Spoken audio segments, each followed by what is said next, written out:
नमस्कार, स्वागत है आपका महाकुंभ के महा कवरेज में।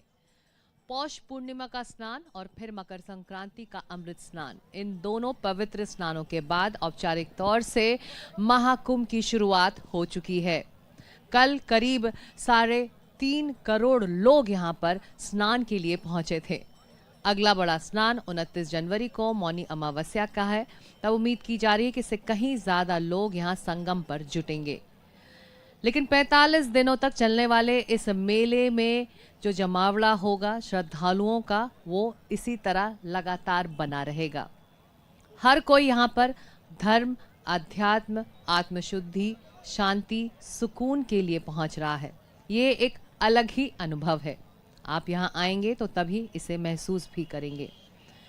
तो महाकवरेज जारी है। मेरे साथ मंच पर 2 खास मेहमान, पंडित विष्णु उपाध्याय ज्योतिष गुरु हैं और साथ ही वंदना शुक्ला कवित्री हैं यहाँ प्रयागराज की। आप दोनों का एनडीटीवी इंडिया पर स्वागत है।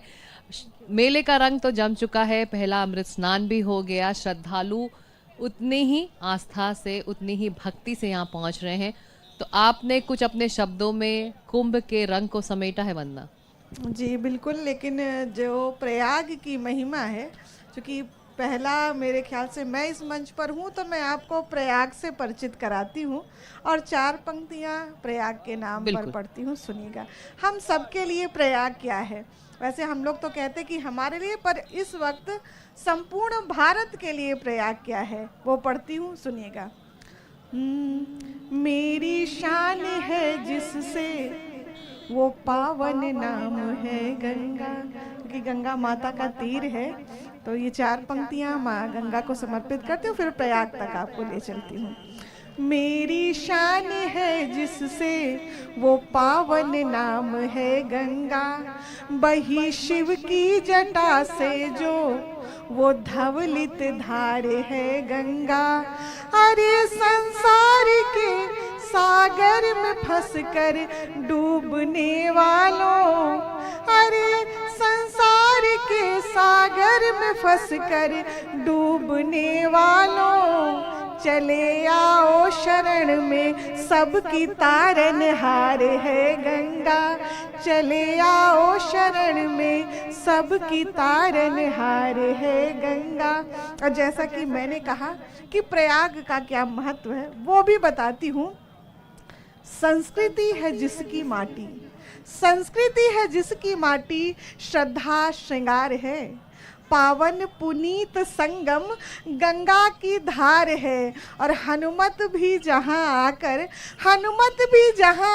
आराम कर रहे, ऐसे प्रयागराज की महिमा अपार है, ऐसे प्रयागराज की और इसी महिमा की वजह से इतनी बड़ी तादाद में श्रद्धालु और भक्त पहुंच रहे हैं।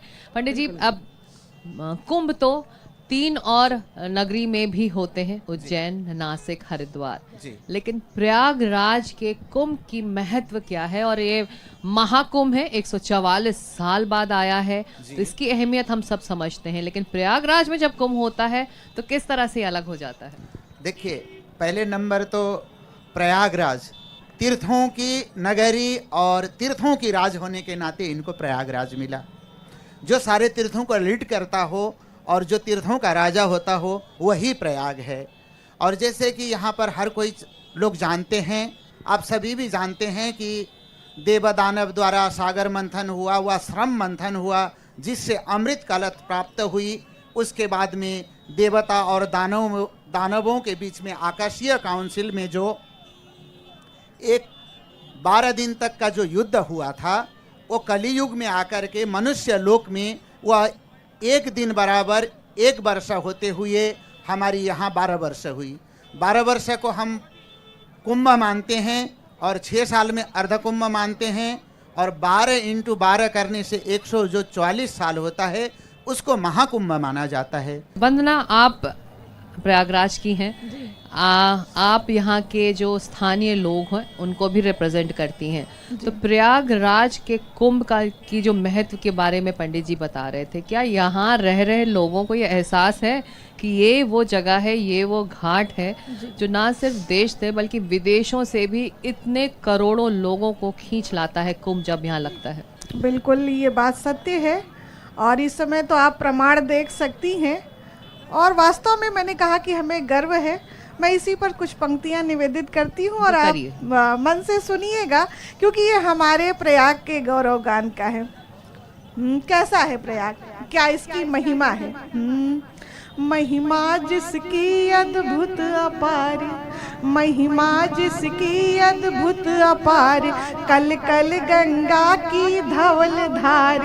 महिमा जिसकी अद्भुत अपार, कल कल गंगा की धवल धार। जय जय त्रिवेणी जय जय प्रयाग, जय जय त्रिवेणी जय जय प्रयाग। जय पुण्य भूमि जय संस्कार, जय पुण्य भूमि जय संस्कार। और प्रयाग में क्या है जिस पर हमें गर्व है, वो पढ़ती हूँ। ऋषि भरद्वाज का है निवास, ऋषि भरद्वाज का है निवास। शिव कुटी में शिव करते हैं वास, दुर्वासा ऋषि का आश्रम है। अक्षय वट बड़ा मनोरम है, वेणी माधव से रक्षित है। ललिता देवी से शोभित है, बह सरस्वती की लुप्त धार। संगम में होती एकाकार, थक कर बजरंगी लेट गए, थक कर बजरंगी लेट गए। और भक्त लगाए जय जयकार, जय जय त्रिवेणी जय जय प्रयाग। जय पुण्य भूमि जय संस्कार। बहुत खूब, आपने अपने शब्दों से यहाँ का जो अनुभव है और यहाँ का जो महत्व है उसे और ज़्यादा उभार दिया। पंडित जी, आप कुंभ वो मौका होता है जहाँ ना सिर्फ श्रद्धालु बल्कि साधु संत भी देश के अलग अलग कोने से पहुँचते हैं और यहाँ पर वास करते हैं 45 दिनों तक, जब तक एक मेला लगा रहता है। और यही वो मौका है जब आम जनता, आम भक्त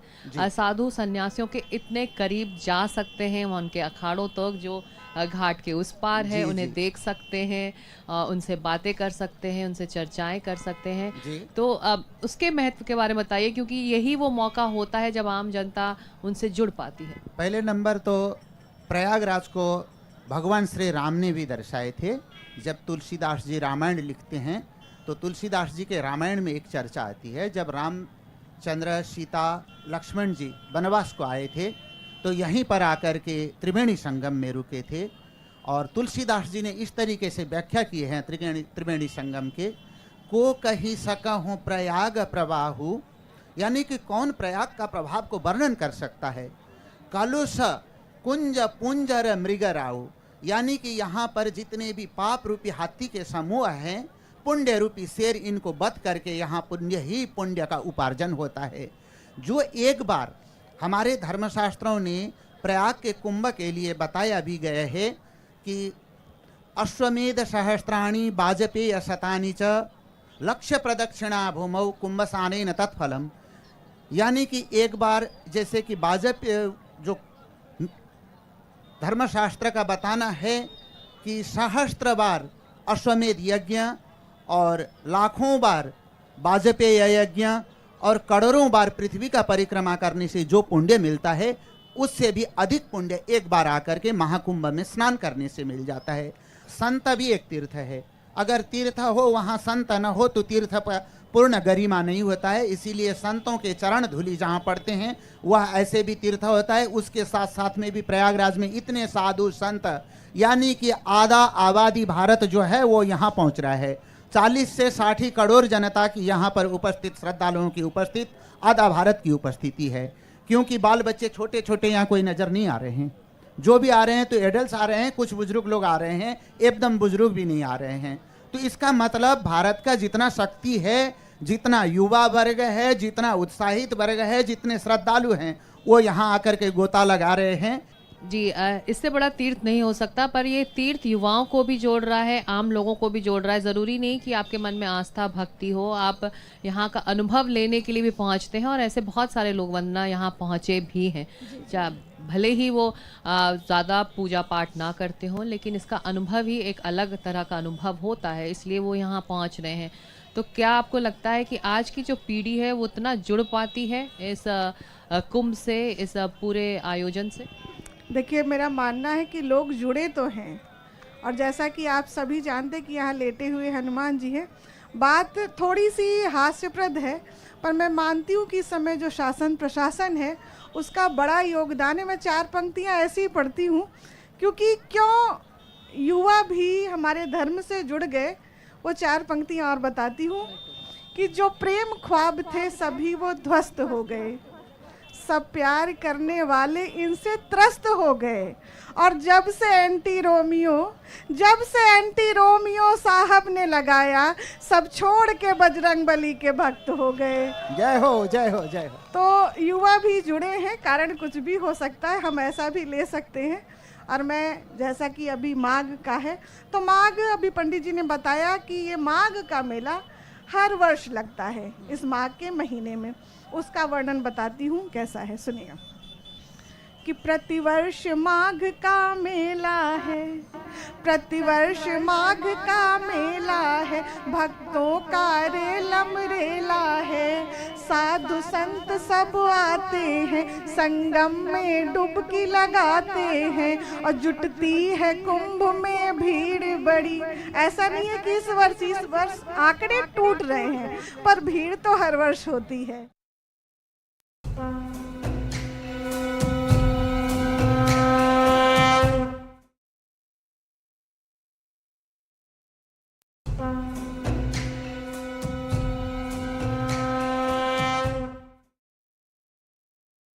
जो आप बात कह रही हैं पंडित जी, वंदना ने जो कहा बिल्कुल सही कहा। ज़रूरी नहीं है कि आप आस्तिक हैं, नास्तिक भी यहाँ पहुँच रहे हैं, जिज्ञासु भी पहुँच रहे हैं कि यहाँ क्या चल रहा है, हमें जानना है या अनुभव करना है।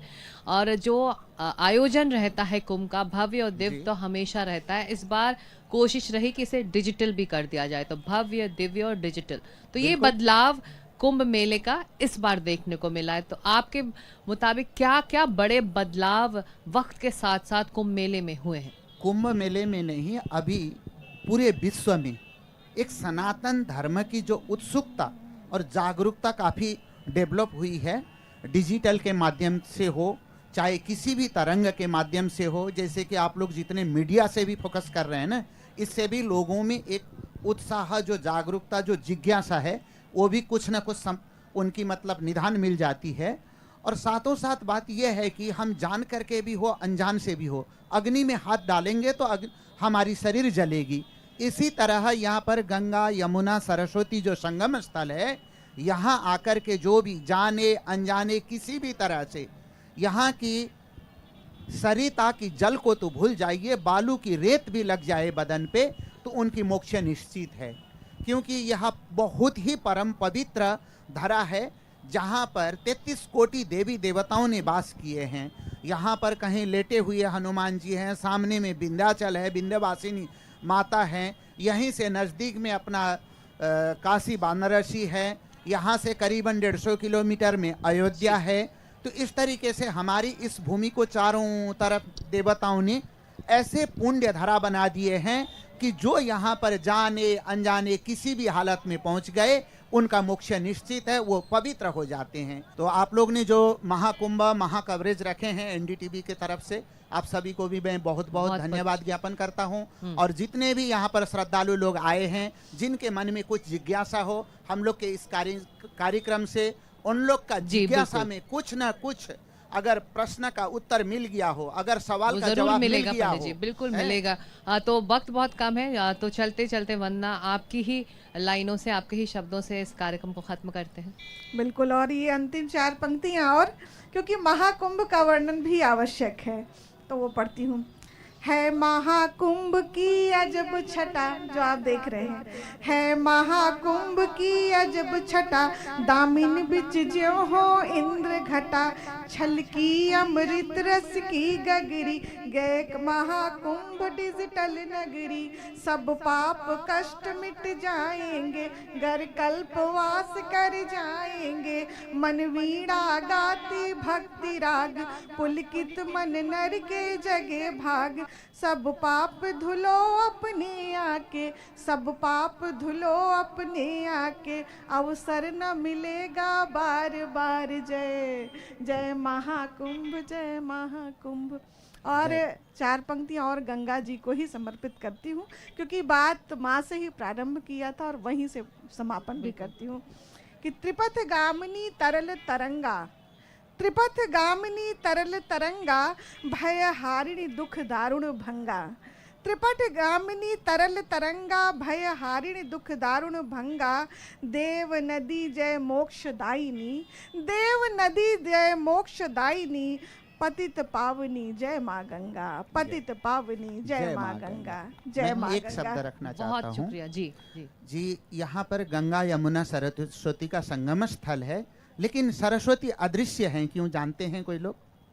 सरस्वती जब पृथ्वी में आए थे तो बहुत मूर्ख लोगों ने गंगा की महिमा को घटा करके बोल दिए कि गंगा जाकर के स्नान करने से मोक्ष मिलता, तो मेढक क्यों उद्धार नहीं हुई? तो गंगा सरस्वती इतनी शर्मिंदा हो गई कि इस मूर्ख नगरी में मैं अपना चेहरा नहीं दिखाती हूँ, इसके लिए वो पृथ्वी के तले चले गए। अगर सरस्वती माता को फिर जीवित करना है, पृथ्वी में नित्य प्रवाहित करना है, तो भारत को शिक्षित होना पड़ेगा। शिक्षा से भरा पूर्ण भारत रहेगा, फिर सरस्वती हर घर घर में गंगा बन करके बहने लग जाएगी। विश्वव्यापी सरस्वती जो है विद्या की देवी है। सभी शिक्षित बने, शिक्षित भारत बने, फिर सरस्वती यहाँ पर प्रवाहित होने लग जाएगी। जय माँ गंगा, जय माँ गंगा। तो जय माँ गंगा। और महाकुंभ पर हमारा महा कवरेज लगातार एनडीटीवी पर जारी रहेगा। आज यहाँ से इतना ही, लेकिन एनडीटीवी इंडिया में खबरें जारी हैं। नमस्कार।